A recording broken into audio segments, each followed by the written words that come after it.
السلام عليكم متابعينا، اهلا بيكم في حلقه جديده من منوعات دينا.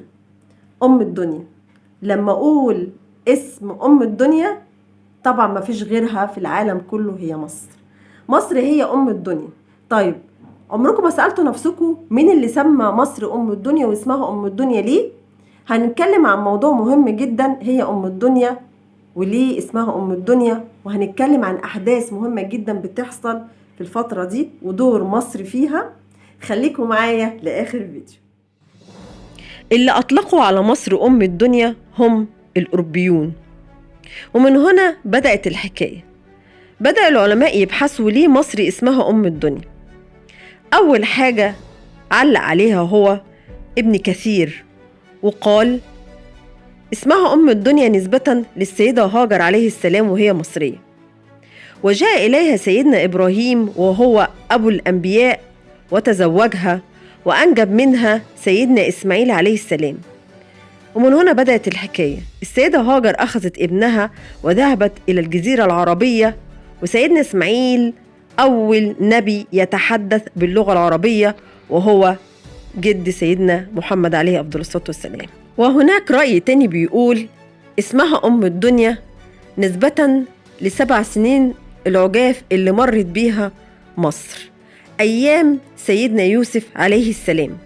وفي الوقت ده كانت مصر عندها أزمة اقتصادية شديدة، إلا إنها كانت بتوزع الأطعمة على البلاد اللي حواليها وخاصة إخواتها، عشان كده اسمها أم الدنيا. تحيا مصر.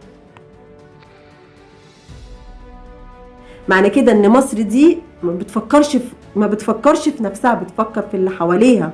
هي السند لكل البلاد، عشان كده هي اسمها ام الدنيا. ام الدنيا دايما اللي هي دايما برغم ان هي ممكن تكون بتمر بازمات شديده، الا انها بتفكر في اخواتها.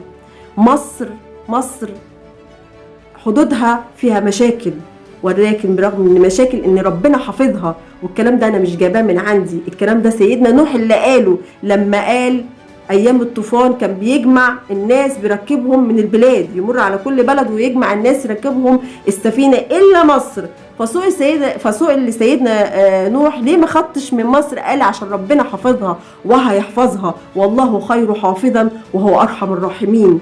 وبرغم ان احنا بنمر بازمات صعبه، الا اننا ما نفكرش في نفسنا، بنفكر في اللي حوالينا.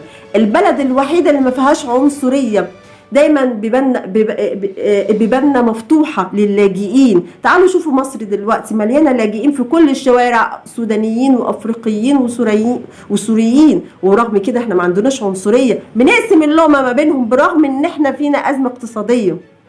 انتوا اخواتنا وبنحبكم من قلبنا، مش حب، لا فعلا احنا السند الحقيقي، عشان كده هي اسمها ام الدنيا.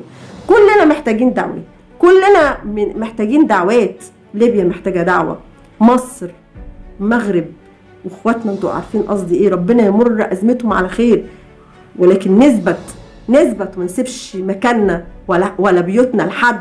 اعيش واموت في بلدي، اعيش واموت في بلدي. الثبات عند الله، وربنا يثبتنا ويصبرنا ويعدي ازماتنا، لان كل يوم بنسمع اخبار بتوجعنا، لكن الصبر من عندك يا رب.